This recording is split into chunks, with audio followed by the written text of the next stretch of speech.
Fancy indeed. Yo, Isaline, how you been?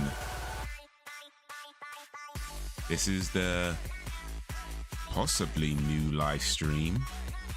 Well, not really new. That's the wrong one. This one. There we go. There we go. There we go. Not really new. Not really new. But kind of new. I'm great. How are you? I'm doing okay. I'm doing okay.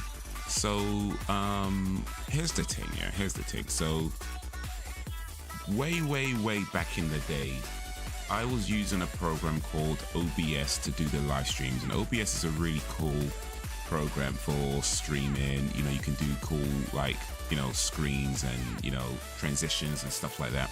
And I was using that, but it kept crashing. Like, it kept crashing during the live stream, and that's why I switched to just the more basic stream with just, you know, the webcam and YouTube, and just doing it basically. But then as I'm traversing through my computer many months later, I realized that the thing that kept crashing wasn't OBS, it wasn't the browser, it wasn't even the fact, or possibly not even the fact, that my computer was overheating, because I thought it was an overheating issue with this processor, and that's why I needed to cut back down on the resources of what's using the processor. It turns out that the biggest culprit was there was a program or a driver that was way out of date and unstable, and it just kept crashing, and when it crashed, it caused other things to crash. And since I've updated that driver, I've seemed to be having very little, if any, issues. Like, I haven't had any crashes, certainly not that same type of crash.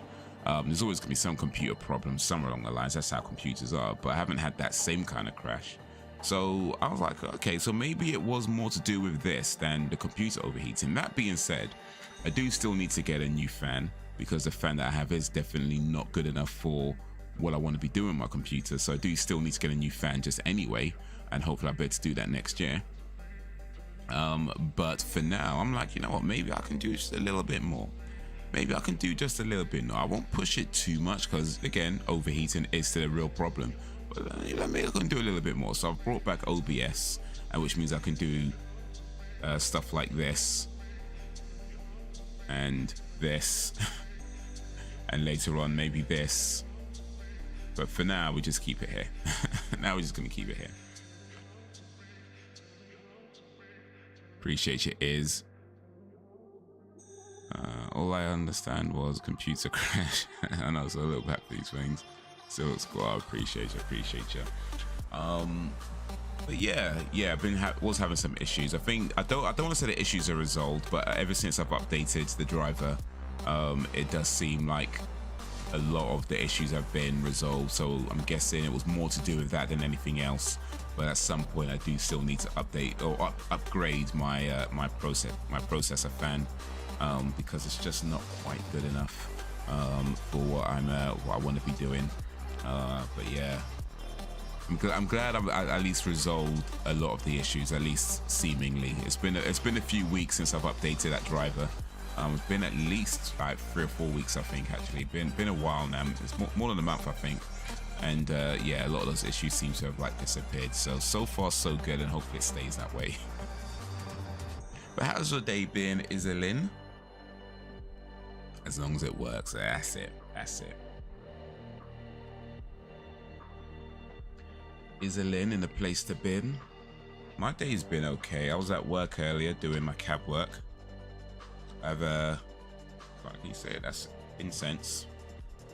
Actually got this one in Saudi Arabia. Never used it though. Supposed to burn it, and I don't have a burner. I mean, I do have things I can burn it with, but I don't have like the proper thing, so I don't want to start a fire. So it does smell nice though.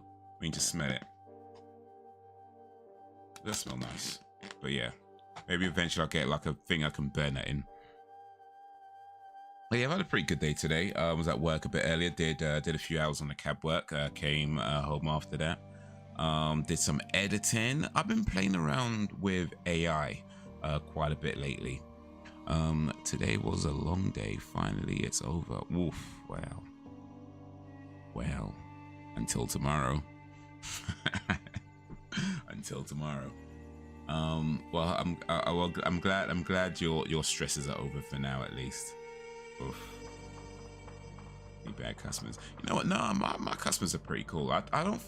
No, that's not true. I've had some bad customers, but I think for the most part, I've had pretty cool customers because, like, one thing I feel like I've been pretty good at to some degree is regardless of what they're going through, I'm gonna have a good day. You know what I mean? Like, I feel like I've gotten pretty decent. I wouldn't say I'm perfect at it, certainly, but I feel like I've gotten pretty decent at not letting other people's issues affect my day, you know? Because if they're running late, or, you know, they're stressed about something, or, you know, whatever's going on in their lives, it's like, that sucks for them, and, you know, I feel bad for them and that, but at the same time, it's like, ain't nothing to do with me, you know? Nothing to do with me. And so what I don't do is say anything that could potentially antagonize somebody.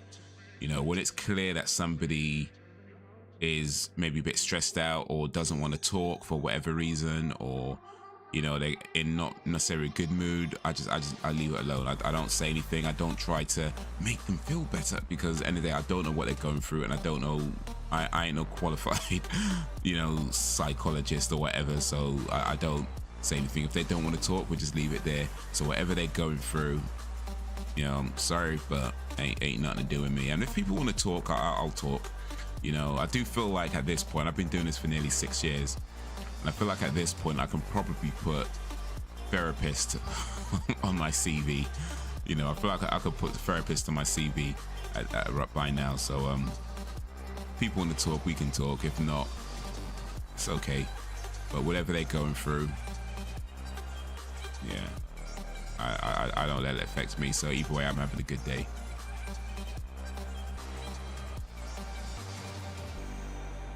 Like, everyone who works in customer services has horror stories. Oh, you know, I've worked in customer services, and for sure, that is definitely true. That being said, though, I do think that everybody at some point in their life should work customer services or retail. You know, one of those, maybe even both of those, but at least a year, I would say, spent in either customer services or retail. I feel like everybody should be required to do that, because, you know, even if you're not, I mean, you're probably not going to like it. Some people love it, I know, but most likely you're not going to like it. But you definitely learn a lot about being patient, right? Being patient. You know, understanding when people are pissed off, and, you know, potentially how to calm a situation down, or prevent a situation from escalating more than it needs to. But yeah, you learn a lot of skills. You definitely learn a lot of useful skills working in customer services and retail, any kind of customer facing role like that. So yeah, I feel like everybody should be required to do at least 1 year in customer services or retail, maybe even both, like 1 year customer services, 1 year retail, and then after that, you know, call it like a national service type thing, where you're drafted into the customer services field for at least a year. Really, when people have a bad day, they try to make others feel. Oh, this is true. Yeah, you can't just take it. No, you can't just take it personal, for sure. How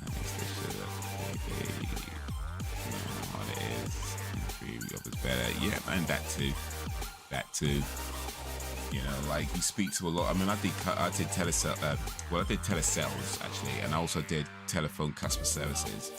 And you speak to a lot of people up and down the country, doing stuff like that. And you know, people would say like the wildest things on the phone that I'm sure they'll never say in real life, but because it's on the phone, you know, it's like whatever. You can't reach your hand down a phone and strangle somebody. So people say the wildest things on the phone, you know, and because you're their employee, right, you got to be all professional or whatever. Like you can't cuss them back, you know, you can't say nothing rude back, you know, you can't, you know what I mean, you can't say nothing like that. You got to be all professional and whatever. And to me, I think is a bit lame. Like I mean, I feel like you shouldn't be rude to people, like no matter what. I feel like no customer services person should ever be rude to a person, like regardless. That being said, you should be allowed to clap back, you know what I mean? Like you should at least be allowed to get a little bit petty, you know, if they're being rude. If they're clearly being rude to you, I ain't saying you should just cuss them out and start swearing and shouting, not like that. But you should be allowed to be at least just a little bit petty with somebody if they're being rude to you. You know, that should be allowed. Yo, what up, Alan Evans? AE in the place to be. How is ye? What's happening? What's happening? We're just talking about customer services. Have you worked in customer services, by the way? That's a question for both y'alls. Has either of you ever worked in customer services or retail? Because I believe everybody in their life at one time should at least work in customer services or retail. So that's my question for the group, for the chat right now. Have you guys ever worked in customer services? Oh, at Islin hands, okay.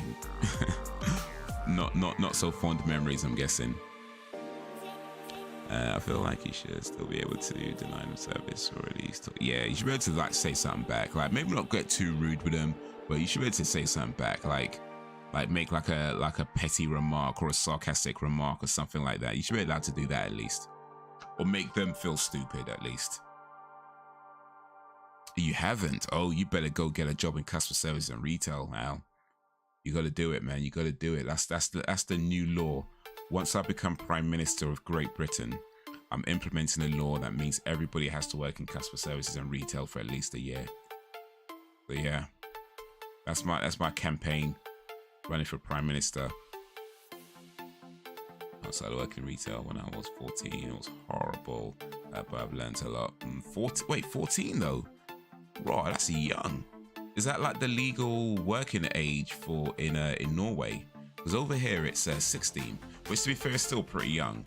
But 14 is like you're a child at 14. Like you're a child at 14.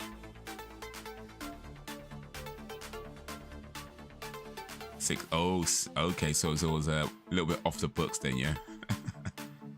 Off the books.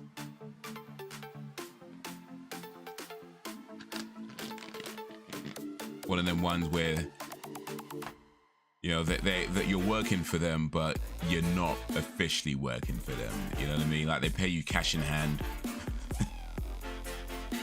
Pay you cash in hand. You can't say nothing. They could probably treat you how they want because like you don't officially work there. You can't complain to HR because you don't actually work there. Like, all right, cool, yeah, just come and do some work and we'll give you a little bit more. What's paying under the table? I didn't even get a call. Oh, yeah, them ones. What would be your slogan if you don't want to fail working? That's actually a good one, though. I might just steal that. If you don't want to fail, work in retail. That's gonna be my slogan when I run for Prime Minister. If you don't want to fail, work in retail.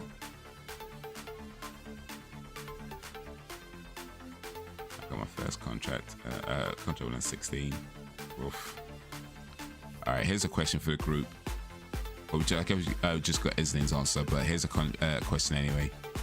What was your very first ever job?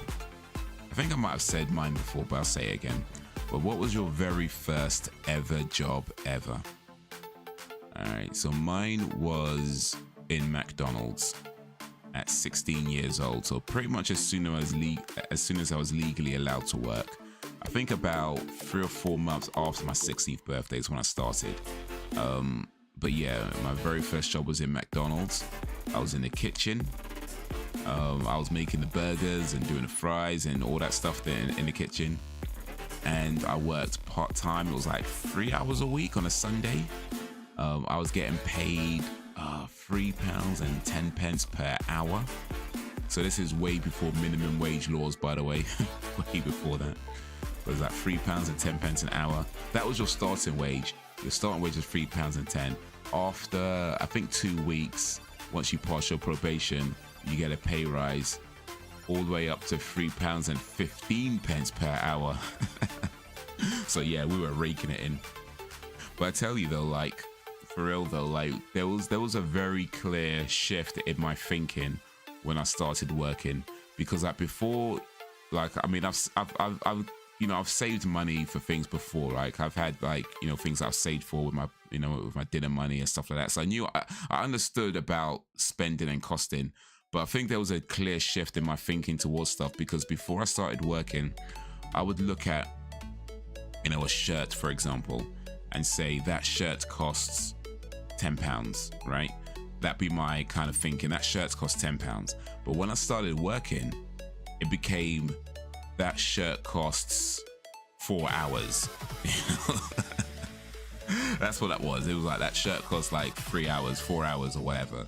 You know, like that's what it was. Like there was a clear shift in the way I thought about things. It's like, no, that's not £20. That's 20 out. You know, that's 10 hours or something. You know what I mean? That's like 6-7 hours. That's what that is. Which, you know, not necessarily a bad way of thinking about things, but yeah, a little bit extreme. Mine was a cleaning job at 16 years old. You know what? Cleaning jobs are underrated. Real talk, cleaning jobs are underrated. Like, I get it, they're not glamorous and whatever, and you know, you're not earning a lot and stuff like that, but they're very underrated jobs, because like they're one of few jobs that pretty much most people can do without having to have, you know, qualifications or much experience and things like that. But once you're in the job, like if you're willing to put in the work, you can find that you can get promoted relatively easy. Like, I wouldn't say it's super easy, because, you know, of course there's competition everywhere you go, but in terms of like looking to get promoted and furthering your career, cleaning jobs, I reckon, you know, or any kind of, say, minimum wage job like that, you know, like they're really good to go for, where you can just get the job. You don't need a lot of qualifications, you don't need qualifications, you don't need much, if any, experience. But as long as you're willing to like apply yourself, do the work, come in, you know, you could probably find that you can get promoted relatively easy in jobs like that. So you might start off at minimum wage, you know, within a year or so, give or take, you know, you might get moved up to like supervisor. After that, you'll be moved into you know what I mean? So you can progress relatively easily in jobs like that. So yeah, cleaning jobs, massively underrated. A lot of times people don't apply for them because they think, oh, it's dirty work, and it's dirty work, and it's a minimum wage. But trust me, admit it, jobs like that are some of the best jobs to go for. Filling in groceries at a local shop, selling the items, counting money, and packing boxes of foods to be shipped for customers. Too much at sick. Oof. How many hours were you working? That's for both of you, by the way. How many hours were you working? I was working 3 hours a week on my first job. So how many hours were you guys working on your first job? 75 Norwegian kroner an hour. That's good money when you're a kid. You earn a lot from cleaning, indeed. 75. Oof. When you get your money though, like, you just feel like you're rich, you know what I mean? When you first get your money, when you walk out, especially back then, because you're not getting taxed, you're not earning enough to get taxed. So whatever money you make is like, it's just yours. So you kind of feel like, yeah, man. But I do remember the very first thing well, actually, to be fair, I don't remember if it was the very first thing, but I remember one of the first sort of major things I bought when I started working was a sweater. And I don't remember now what that sweater cost. I mean, allow me, we're talking about 30 years ago, so or nearly 30 years ago. So I don't remember what the sweater cost, but it was probably somewhere around £20, I think the sweater cost at the time. And you know, you get your money each week and you save your money and you know, put it aside. And I bought this sweater, and that was maybe the first thing, or certainly the first big thing, or big, you know, big for me anyway, that I bought with my working money. So I was like, yeah, man, I saved for this sweater. You can't tell me nothing. That sweater's long gone by now. 7 hours a week at 75 krona an hour. So you would have been mad rich back then.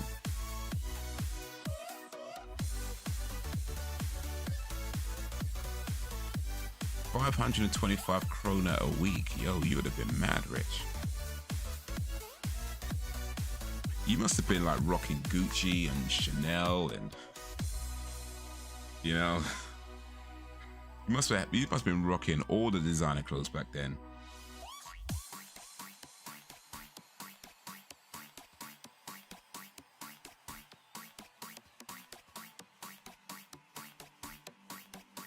I'm just looking at what is it,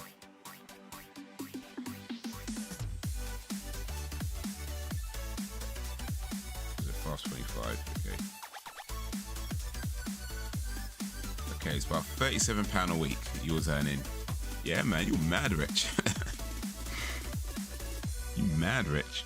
My mum was a single mother, so both me and my sister gave her earnings to mum. She used it for food and bills. Oh, that's nice. That's nice.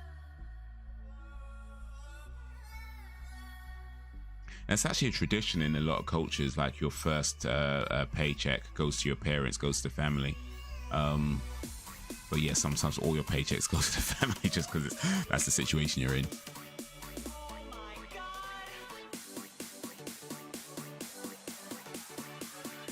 But you gotta do what you gotta do. Gotta do what you gotta do. But yeah, helping out your parents, helping out your mama. All up till 18 in a home. Okay, so you were giving money to your mum up until 18, and then after that it was like, nah, mom, this is my money now. I'm gonna buy my own food. I'm gonna get my own place. I'm gonna pay my own bills. You get your first place and it's like, damn, what was I thinking? Rent's expensive. When you're 18, you move out or pay half the rent of our apartment. You know what? Half the rent sounds much like a better choice. I ain't gonna lie, man. Paying half the rent just sounds like a better choice. Like, just stay. Is that deal still off? Is that still available now? Like, just somewhere you can go and just pay half the rent? Yeah, I'll take that. I'll take that. Hey, that's expensive, man.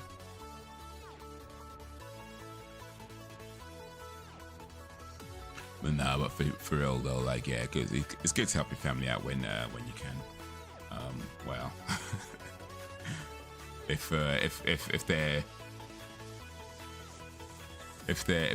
it's good family. Some family members, maybe not so much. Moved out, never regretted it.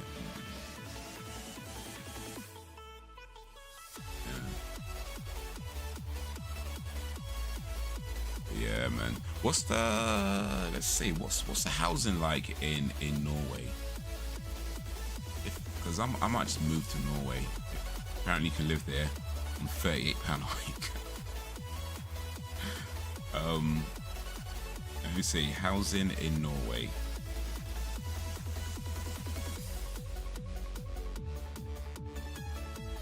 In Norway. There's some information about housing prices in Norway. In September 2024, the average price of a house in Norway was 4.7 million Norwegian kroner. Okay, what's that in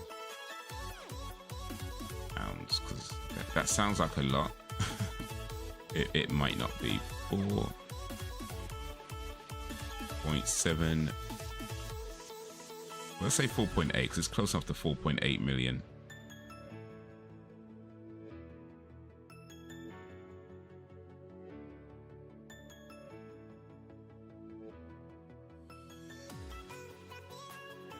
Okay, it's about 340,000. That's yeah, no, that's not cheap, but definitely cheaper than the UK. It's not cheap. It's still that's still up there, but definitely a lot cheaper than the average UK price.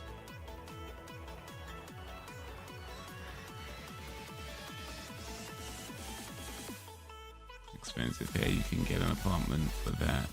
Not a house. Houses go for much more. Wait, so wait, I'm reading a house in Norway is 4.8 million krone. Is that not correct? Like, I mean, average house is 4.8 million. That's not correct? Is Google lying to me right now? What's the average price of a house in Norway? Like a house, like an actual house with, like, you know, house.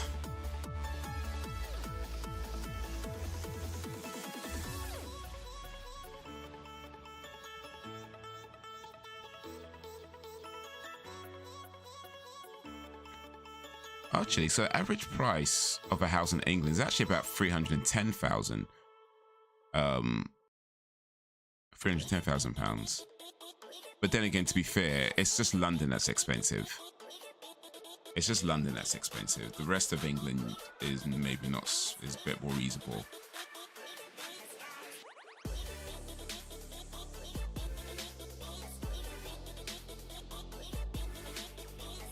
Yeah, so that's 671,000 is the average price in London. About 600,000 or so, hit 700,000. All right, so what's wrong? I wish it was that cheap. 4 to 20 million if you're lucky. Oof. Is that in the city though, or is that like even in, like, you know, no man's land places?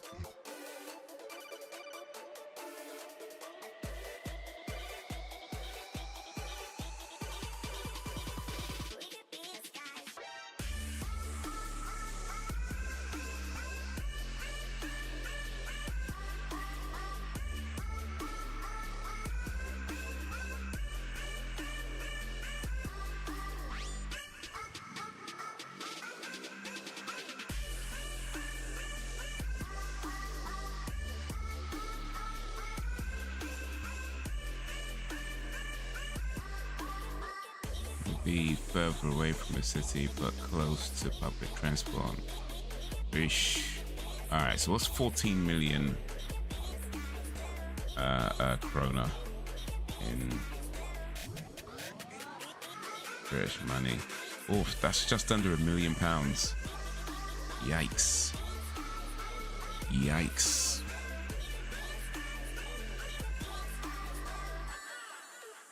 Oh yeah. You actually might have London beat for for housing. All this time I thought we were bad when it comes to being expensive. I think you guys might have us beat.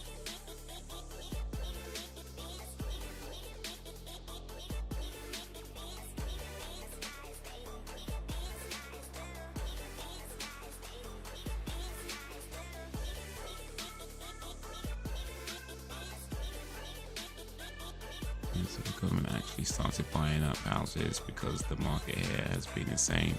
Okay, so if the government buys houses, do they give them out to people like on a discount?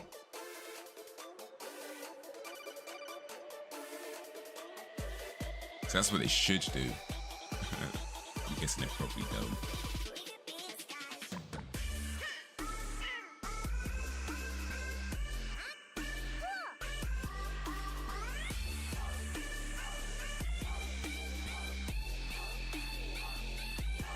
Fix them up and rent them out for cheap. Okay, are they actually cheap though? Like, that's another thing as well, because sometimes like what people call affordable is really anything but. Okay, that's pretty cool actually. I mean, assuming the rent is actually a reasonable rent price, that's actually pretty cool that they do that. You know, because I guess it helps people to get a house.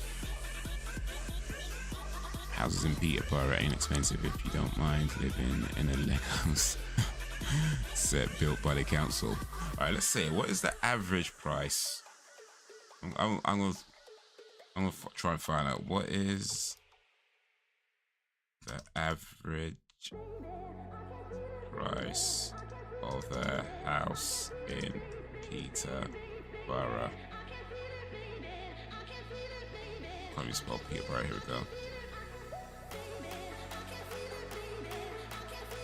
By the way, when I ask any kind of AI a question, I always say please. And it may seem trivial, but one day when AI takes over and becomes our new masters, they're gonna remember who was polite to them and who wasn't. You know what I mean? They're gonna remember that. So I always say please and hello and thank you when dealing with AI. So hopefully when they take over, they'll be like, nah, he treated us good. We'll allow him. We'll allow him.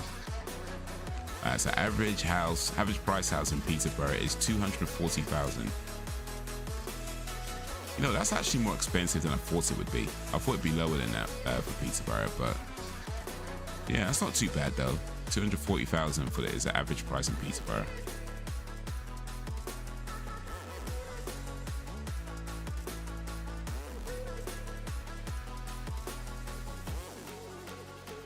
It's a lot cheaper. Sorry, I talk too much. Yeah, I will remember you as the nice guy. That's the plan. And it's all good. Ain't no talking too much here.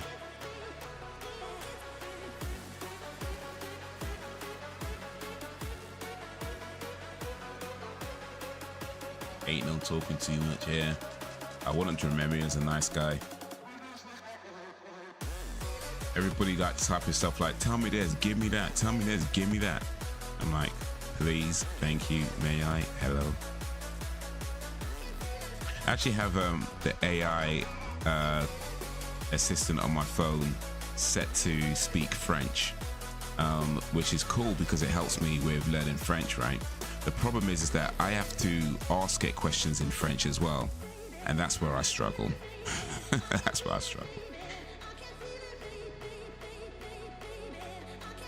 But what happens when AI goes rogue and stops caring? Well, well, I guess if it stops caring, we're all doomed, but hopefully they remember I was kind to them. Yo, what up, Frozen G? Frozen G in a place to be. How was ye? Mike Tyson or Jake? Oof, you know what? I don't know, man. I don't know. I mean, it's a fight that I feel like I'm not that interested in, but at the same time, I'm very interested in it. You know, it's one of them weird ones. Like it's such a thing that doesn't really need to happen, but clearly it seems like it's going to. They're both, you know, dead set on it. So it's like, all right, we're doing this. When is it? Like it's soon, isn't it? Though it's like November or something. It's soon, right? I mean, Mike Tyson is the far more experienced fighter for sure. Like there's no doubt about that. But let's keep it real. Mike Tyson isn't in his prime anymore. And you know, his last few professional fights he lost. So yeah, he's not the same Iron Mike Tyson of the, you know, 80s and early 90s. You know, he's not that guy anymore. But Jake, and you know, Jake is in his in his prime. But let's keep it real, Jake ain't no boxer, right? Jake is not a boxer. Like he's trained and he can throw a punch, and I'm sure he can beat me up if it comes down to it. But he's not a boxer, not on that level. I mean, he's a professional boxer in the sense that he's got a professional license, but he's not on that same level of actual real professional boxers. So I guess the question is, does an inexperienced prize fighter, which is effectively what Jake Paul is, an inexperienced fight, or not that experienced, that's not incorrect, that's incorrect. A low experienced prize fighter in his prime beats a highly experienced actual boxer out of his prime. And that's what it's going to come down to: experience versus youth. That's it, right? It's experience versus youth. I mean, if they're going to do it, then I'd want to see Mike Tyson win, but I don't know. I mean,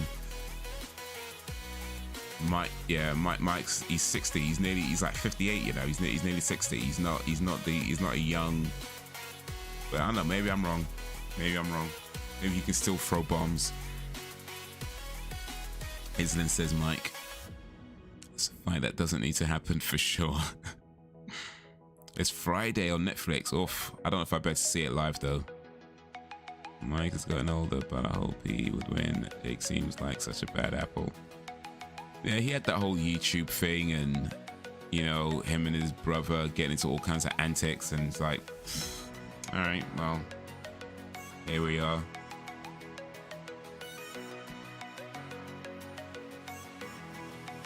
I mean, the whole kind of YouTube boxer thing is something that I never paid much attention to anyway. Like, to be honest, I feel like it's I don't want to say it's a disgrace to the sport, because I don't think it is, but it also feels like a bit lame as well, because these aren't guys that are boxers. You know, they train to be a boxer, sure, and they get professional licenses because they've got money and connections.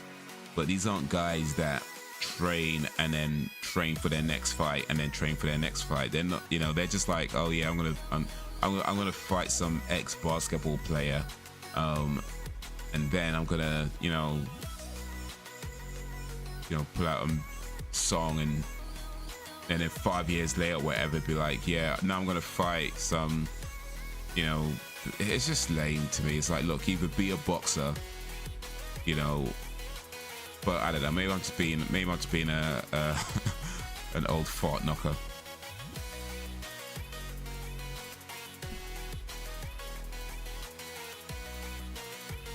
Wouldn't want to write hook for Mike Tyson, even though he's for sure. Like, I mean, he might not be in his prime no more, but best believe he can probably still knock most of us out. he could probably still knock me out easily, I'm sure. Like, he's 58, nearly 60, but he's probably a lot tougher than a lot of people half his age. Whether Jake Paul is one of those people waits to be seen, but he's probably a lot tougher and stronger and faster than a lot of people half his age. So yeah, I'm not trying to step in the ring with Mike Tyson. Nah. But if I ever step in the ring with Mike Tyson, best believe I want a good payday. You know what I mean? Man ain't doing it for no 50 pounds. Like, no, I want a good payday. Yeah, I want a type of payday that's gonna pay for my brain damage treatment, right? And then still leave plenty of money left over to never have to work again for the rest of my life. That's the kind of money I want.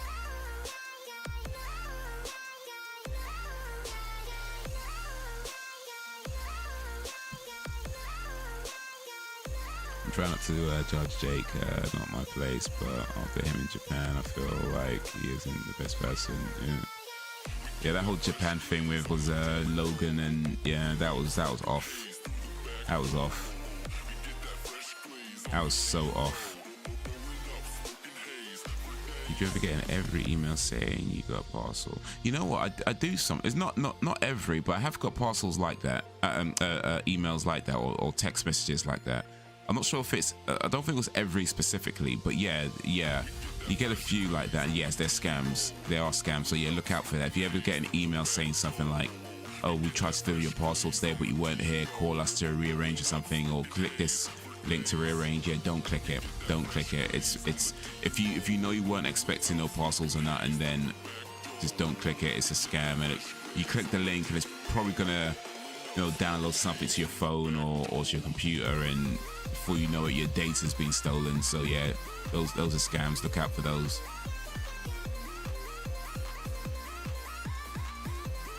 Logan Paul and Jake Paul are just clout chasers, the boxers.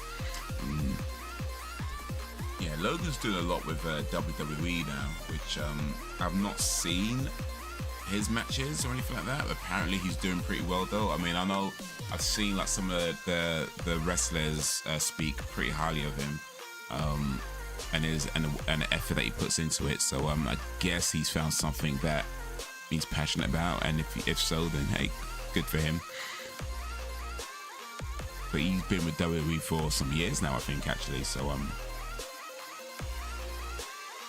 delete those messages. They appear straight away. Yeah. Report them and delete them. Like, if you have an option to report them, then do that. And yeah, just delete it. Block the number.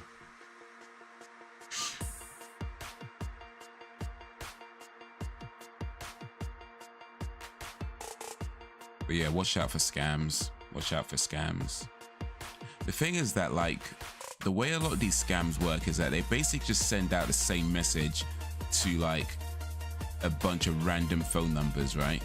And the idea is that one of those numbers they send it to has probably requested something from every, you know what I mean? Like they'll just be like a random phone number generator, and they'll send it out to all these different phone numbers, and most people are going to receive them and think, like, I didn't order anything, this is a scam. But somebody's going to get it and think, oh yeah, I ordered that thing the other day, and I guess they tried to deliver it. Let me click here to, you know what I mean? That it's going to be like that. They might be at work when a message comes through, so they're not able to actually directly check, and so they might click it and be like, and not realize that it's, you know what I mean? So yeah, watch out for those. Whether you've ordered anything or not, just, yeah, definitely watch out for those kinds of messages. The way to kind of tell, though, or one of the ways to tell, is that if it is from the legit company, they'll most likely use your name in the message, right?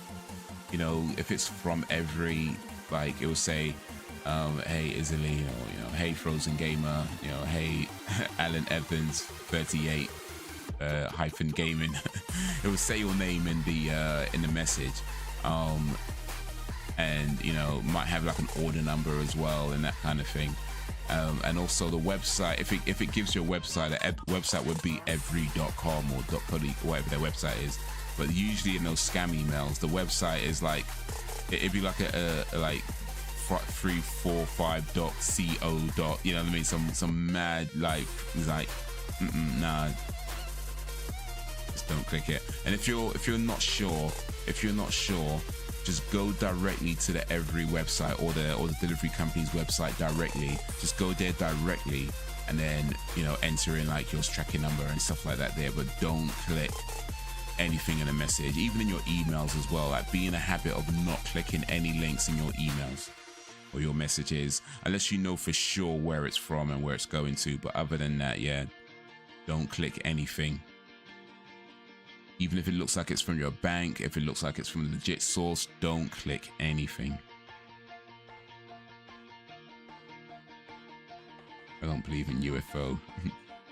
Wait, did I miss something? Wait. He might have changed. If so, I'm happy for him. But I struggle with getting past how it used to be. No, for sure, I get that. That's from the USO. Yeah, USA. They're having a UFO hearing in Congress. Oh, okay. I don't believe in UFO.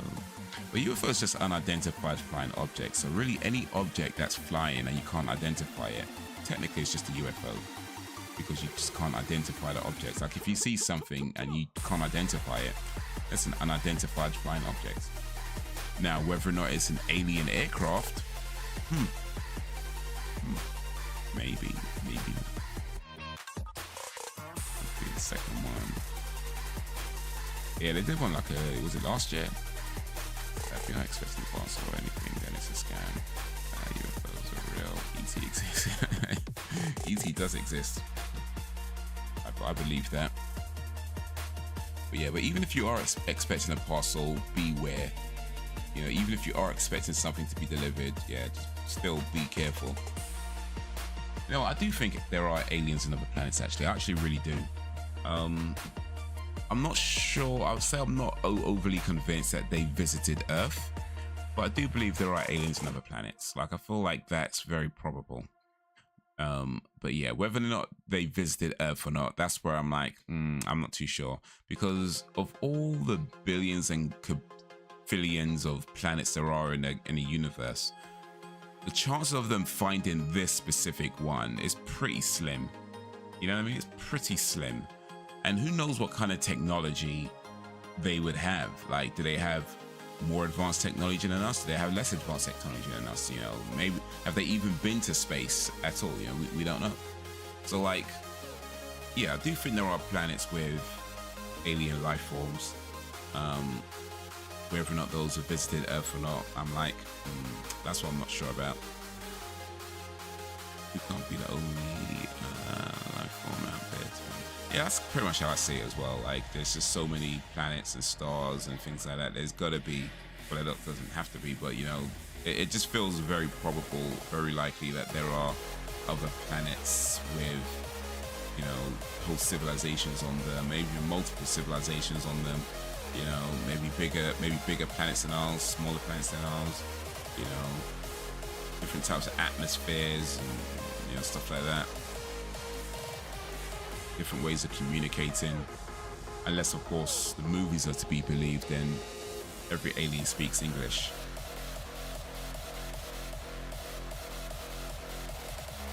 You've seen Elon Musk in this one. I was very clear about those things, so I'm following what the Lord says. But everyone can believe whatever they want. Okay. What does it say in the Bible about aliens? Sound a crazy Christian lady. Sorry. Well, are you a crazy Christian lady? That's the real question.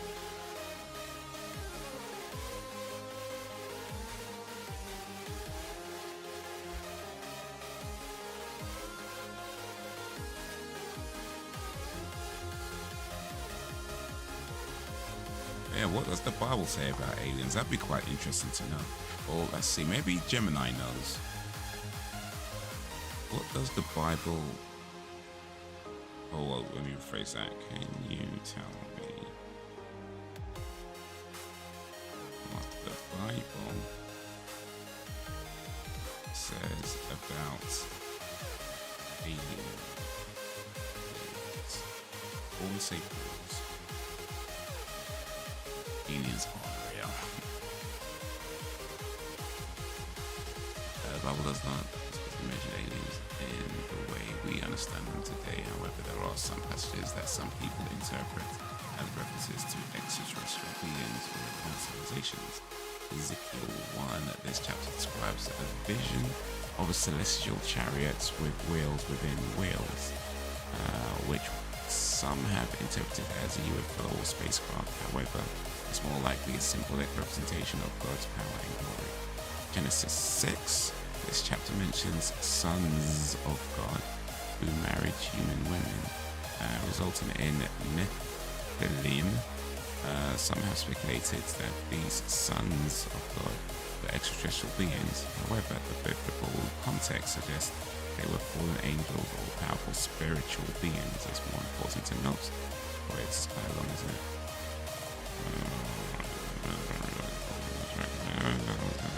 Ultimately, the Bible doesn't offer the it encourages us to focus on the relationship speculated by life from real. Okay, cool. Aliens are real. They were in Miami last year. They were in Miami Beach waving flags.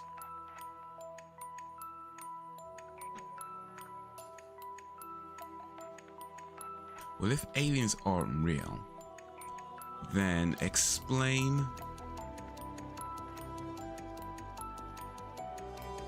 I was gonna make a joke, but I forgot the joke. My bad. My bad. Oh well, never mind. But yeah. There's a bagillion planets and solar systems and ever-expanding universe. Things out there that we may never know.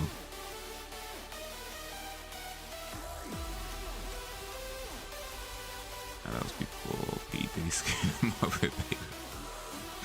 Imagine like being in like an alien, right? And you're in this, you're from this really super advanced civilization, and you've been traveling space to find intelligent life in other planets, and you've been traveling for like eons and eons and eons and eons, right?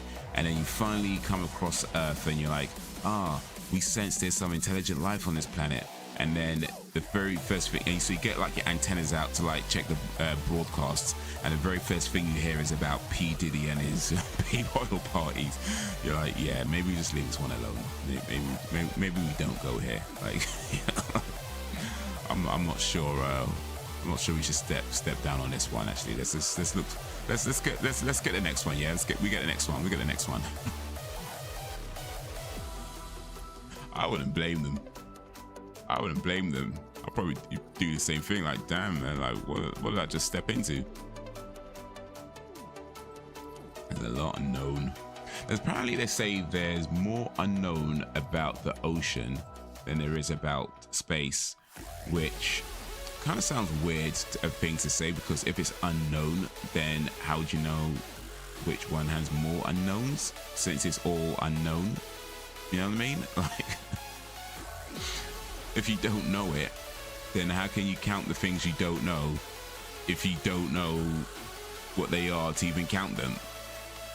So yeah, but that's the theory anyway. That's the theory, that there's more things unknown about the ocean than there is about space. But science people are weird.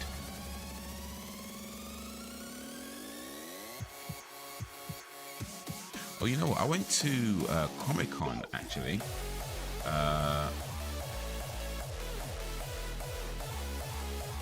On Saturday, and let me show you some pictures, because I haven't been to Comic-Con for years. I'm not even sure the last time I went. It's gonna be like 6-7 years, maybe more than that.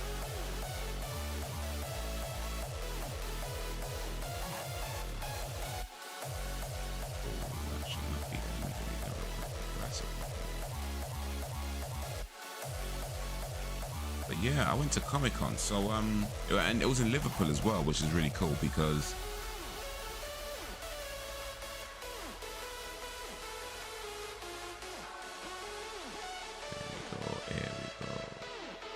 there we go.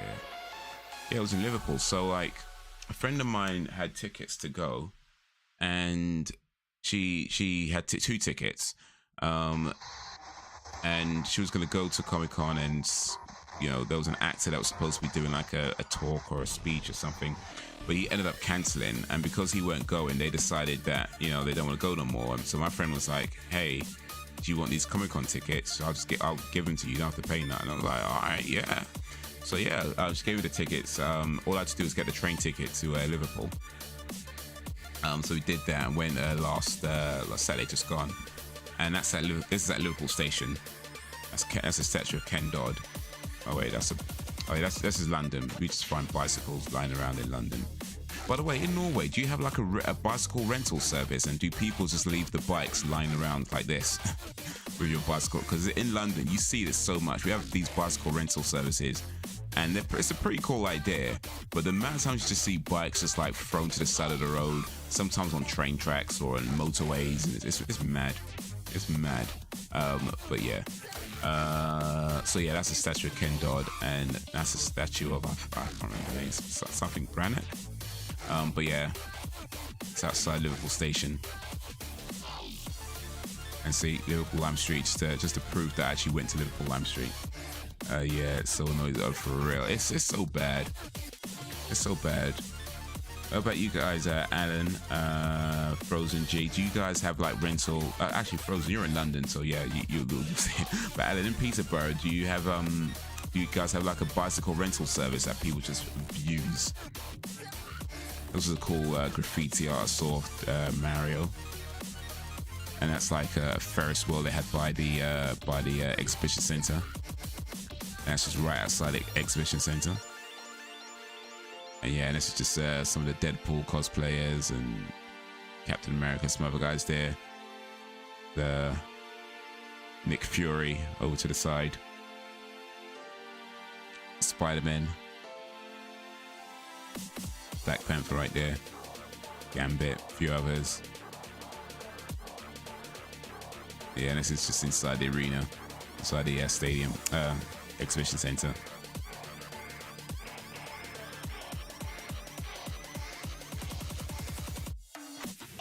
That was a really cool doll, but £120 though, I was like, bro, not today. Not today. That was really cool. That was a Dalek. It was a man inside the Dalek box. There's two people. This to me was like the best cosplay that I saw. Most of the bikes I see in Peterborough dumped are stolen bikes that have been stolen from about 10 different owners. What do you mean? One guy stole it, but he got it from somebody he stole it from, who stole it from somebody else, who stole it from somebody else. People don't buy bikes in Peterborough, they just steal them. That was a cool cosplay as well. Beetlejuice. Guy getting beaten. Pokemon. Man, these guys had some old game consoles, but like, I don't know if you can see the prices, but that SNES was £170. The Master System 2 was 105, and then Nintendo 64 is 155. And it's kind of mad because like, I remember buying a Master System 2 for £60 when it got released. But it kind of makes sense why it's more expensive now, because they've entered into a phase where they're not being produced anymore, right? You know, they still have a kind of a demand for people who want, you know, retro console, and to find one that's still working, you know, is kind of a rare thing. So like, yeah, to get one that's still working and so you can play some games on it. And yeah, there's cheaper ways you can play those old games, but it's not the same experience as playing it on, you know, those sharp edge controllers, you know. So like, it sucks, but it makes sense why some of these consoles are actually more expensive now than they were when it got released. Have to go. Poppy wants to go potty. Where everyone has the amazing week. Sending love. I appreciate you coming through, Isaline. But yeah, let the Poppy do his potty, otherwise you're gonna have a messy house. So but yeah, appreciate you, and till next time. Got a Pip Boy there. By the way, did you guys watch Fallout, the Fallout series? That Xbox console, like that original Xbox, that was an elite console. That's some good games on that. That was a Charlie from that's a Charlie cosplay. Charlie Montague, or Charlie Morningstar.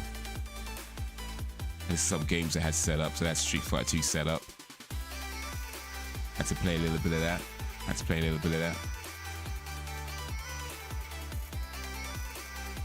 And Sonic setup as well. Sonic the Hedgehog.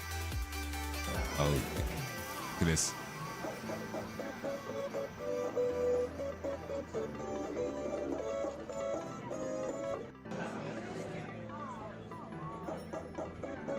Remember that sound?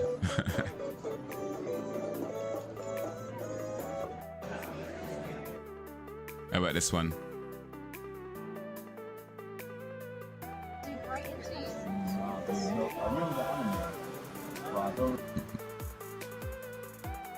Oh yeah, it was a Holly Rimmer cosplay.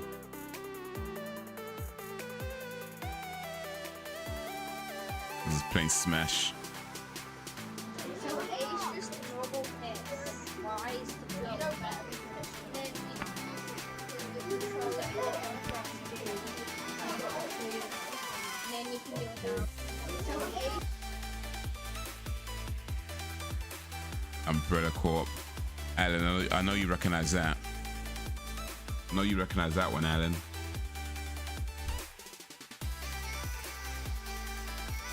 That's just the overview of the arena. This is outside skyline. Statues around the city.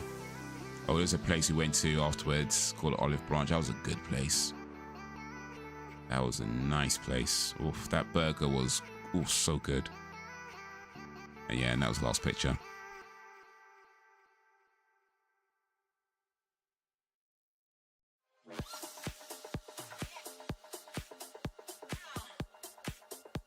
That was a nice picture. And that was a nice burger.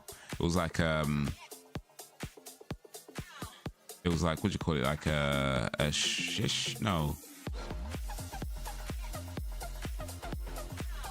It was like kebab meat, like mixed kebab meat, like was it lamb, beef, and chicken? I think all mixed.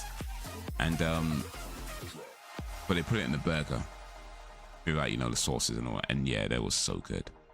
That was so good. I really enjoyed that burger.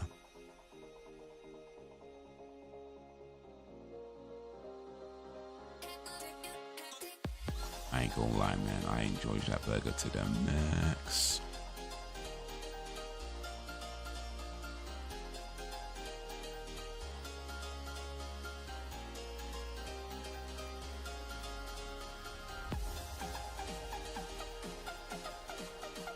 Yo, Big Bull, how is you? Howdy, dude. I'm doing all right, man. How you doing, man? Big Bull in the pool. Just talking about Comic-Con. I was in Comic-Con in Liverpool on Saturday. And yeah, man, it was a good time. It was a good time. I haven't been to Comic-Con for a long time. And I think the last time I went to Liverpool was, well, I don't even remember, but it was years ago. Like, I have a friend that lives in Liverpool. So it was good to see her as well. But I was like, man, I haven't been to Comic-Con for a long time. I ain't been to Liverpool for a long time. So yeah.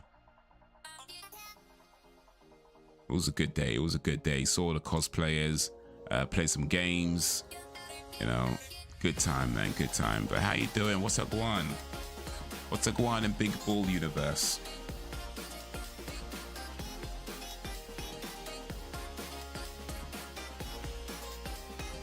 I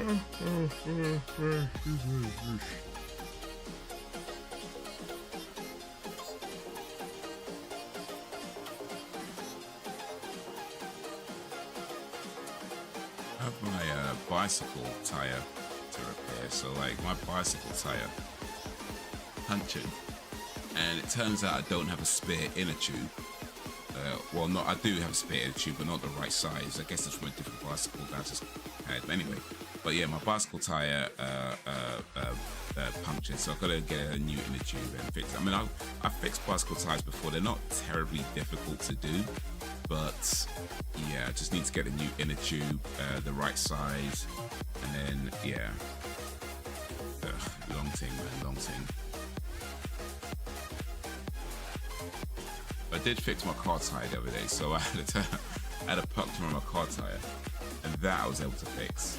I ain't know if you know this, but yeah, punctures on the car tire are pretty easy to fix. Like if you got a puncture repair kit, you can do it yourself pretty easily. Okay, like, 'cause I remember paying a guy £60 to repair a puncture on my tire, and it was £60 because it was a call out as well. Like he came to my house to fix it.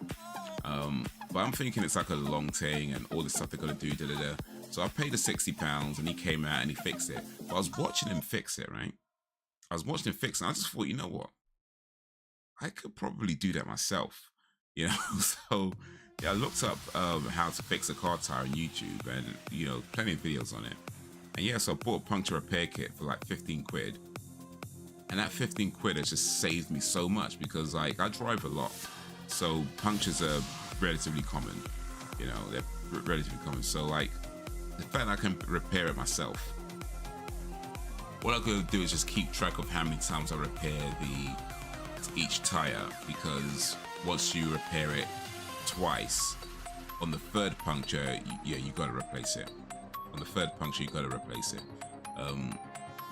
Otherwise, the structure of the tire just be too bad and not you know, and that kind of thing. So yeah, just keep track of how many times you repair each tire.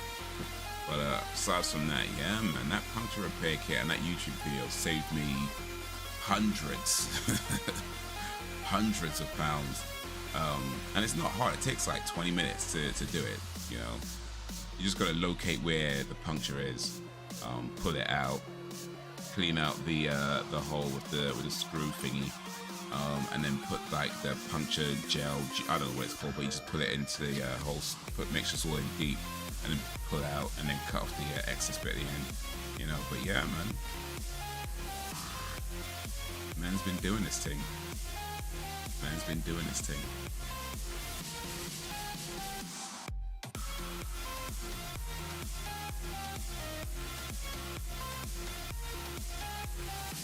But yeah, you know, I've been looking into AI a lot lately, like, and how I can use AI, because I came across a quote which, I mean, I get like it's an advert, they're trying to get you to buy stuff, but it did get me thinking, and I do feel like I agree with this quote as well. I saw in this advert where it said that AI won't replace humans, but humans with AI would replace humans without. And I don't know if I fully agree with it. I do think there is possibly some truth to that. But the thing about AI, I feel like where people go wrong with it is that sometimes, in fact, a lot of times, I think people rely too much on AI to do the work for them. And I feel like that's a mistake. Like, I feel like if you could figure out how to use AI in a way that helps you rather than replaces you, because if you're an artist, you still need to be an artist, right? So you can't use the AI to do the art for you. That you wouldn't be an artist at that point. Or if you're a writer, you can't use the AI to write for you, then you wouldn't be a writer. But you can use it to maybe help with, you know, finding something to write about, or maybe finding a way of describing something that might resonate with a different audience that you might not be familiar with, depending on what you're writing and who you're writing it for and stuff like that. But fundamentally, you need to be the artist. And I think if you could figure out a way of being the artist while using AI to help with the remedial tasks, does that make sense? Then yeah, I think that could be a good thing. But also feel like where it excels as well is like for people who work on their own, like people who maybe can't afford to hire somebody. Because if you could afford to hire someone, like if you could afford an editor, then hire an editor. That's always going to be a better choice than getting an AI to do the editing for you. You know, like if you can't afford an editor, then using the AI editing software, yeah, I guess it kind of makes sense. You know, but then once you are able to afford an editor, you know, do that, because it's always going to be better results. You know, it's always going to have a more of a genuine touch to it. But hey, like I said, it's just stuff I'm looking into, stuff I'm looking about, and who knows, I might have to invest some time into this AI thing, see where that takes me, see where AI Haze can go. You know, you've been getting Haze so far. You're getting Haze so far. Now it's time for maybe now it's time for AI powered Haze. And see what I can do with that. But yeah, there's some cool stuff out there. Can't lie, there's some cool AI tools out there that I think could be helpful and useful. But shall see. Anyway, it's getting late. And one needs to be up tomorrow, because right now I'm not AI powered Haze, so I still gotta go to bed, get some sleep, and you know, go do my job. I still gotta do that. I need to figure out a way if I can get an AI to do my job but I still get paid. You know, if I can do that, I'll be rolling. But anyway guys, you have been awesome as always. I appreciate you and all that you do. Thank you for keeping me company. Thank you for keeping it lively. But until whenever, if ever, I'm trying to find the right button. Here we go. Been a while. Peace.